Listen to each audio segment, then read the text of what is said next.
I don't know why my Facebook be cutting, I mean my YouTube be cutting off. But we're gonna pick back up in chapter 7.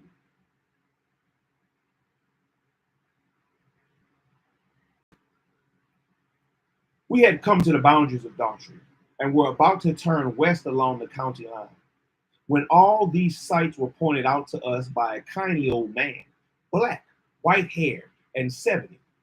45 years he had lived here, and now supports himself and his old wife by the help of the steer tethered yonder and the charity of his black neighbors. He shows us the farm of the hills just across the county line in Baker, a widow and two strapping sons who raised 10 bells last year.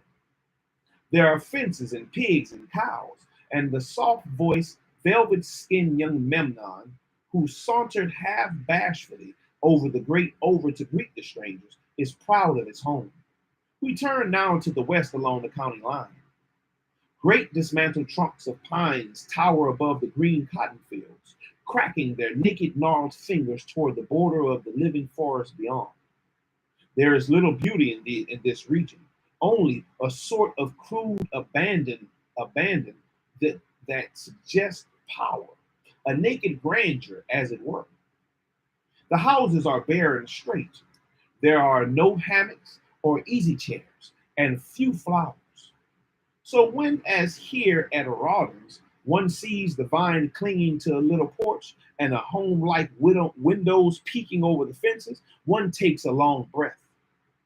I think I never before quite realized the place of the fence in civilization. This is the land of the unfenced, where porch on either hand scores of ugly room cabins, and here are no fences. Sound like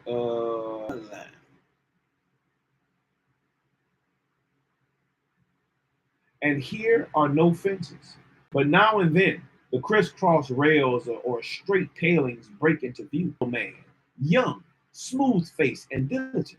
Of course, he is lord of some 100 acres, and expected to see a vision of well kept rooms and fat beds and laughing children. For has he not fine fences? And those over yonder, why should they build fences on the rack rented land? It will only increase their rent. On we wind, through sand and pines and glimpses of old plantations till there creeps into sight of a cluster of buildings, wood and bricks, mills and houses, and scattered cabins. It seemed quite a village as it came nearer and nearer. However, the aspect changed. The buildings were rotten, the bricks were falling out, the mills were silent, and the store was closed. Only in cabins appeared now, and then a bit of lazy life. I could imagine the place under some weird spell and was half minded to search out the princess.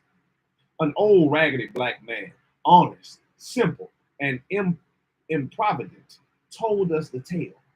The Wizard of the North, the capitalist, had rushed down in the 70s to woo this cow dark soil, to woo this cow dark soil. He bought a square mile or more, and for a time the field hands sang, the gins groaned, and the mills buzzed. Then came a change. The agent's son embezzled the funds and ran off with them. Then the agent himself disappeared.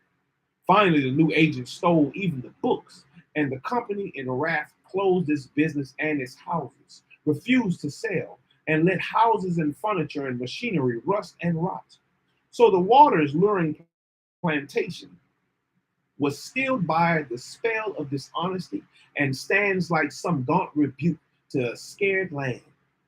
Somehow that plantation ended our day's journey, for I could not shake off the influence of the silent scene. Back towards town we glided, past the straight and thread-like pines, past the dark tree-dotted pond, where the air was heavy and with a dead sweet perfume. White slender leg curlews, white slender leg curlews. What's a curlew? White slender leg curlews, Curlew, I know I've looked this up before, but I don't remember what it is. A curlew.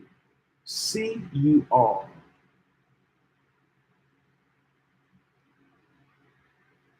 Curlew. Curlew.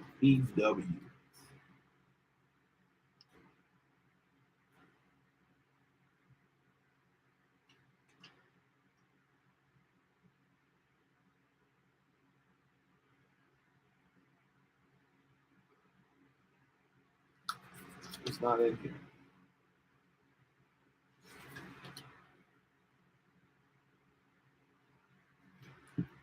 A curlew. Curlew. A curlew. A curlew.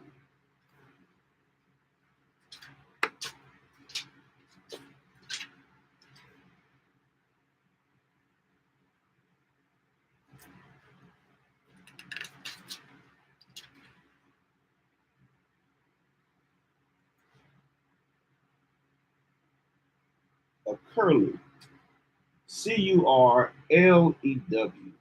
A white, slender legged curlew.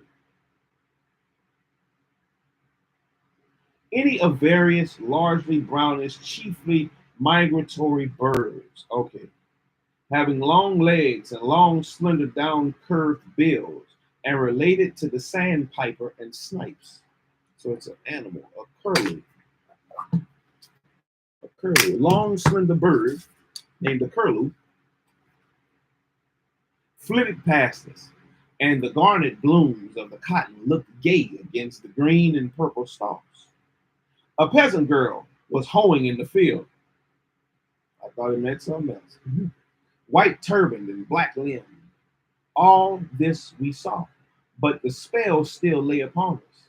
How curious a land is this! How full of untold story, of tragedy, of laughter, and the rich legacy of human life, shadowed with the tragic past.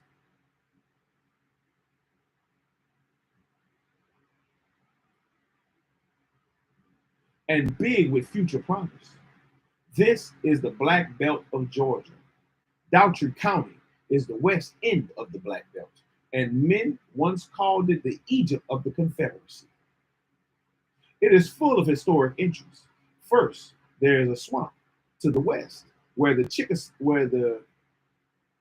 Chickasahatchee flows sullenly southward. The shadow of an old plantation lies at its edge, forlorn and dark. Then comes the pool, pendant gray moss and brackish waters appear. The forest filled with wild fowl. In one place, the wood is on fire, smoldering in dull red anger, but nobody minds. Then the swamp grows beautifully. A raised road, built by chained Negro convicts, dips down into it and forms a way walled and almost covered in living green.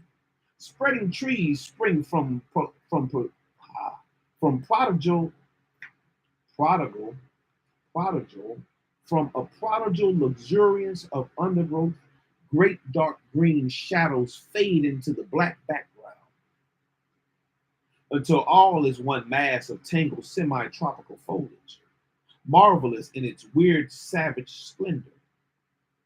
And he's really describing this, man. He is really describing, he really has a vivid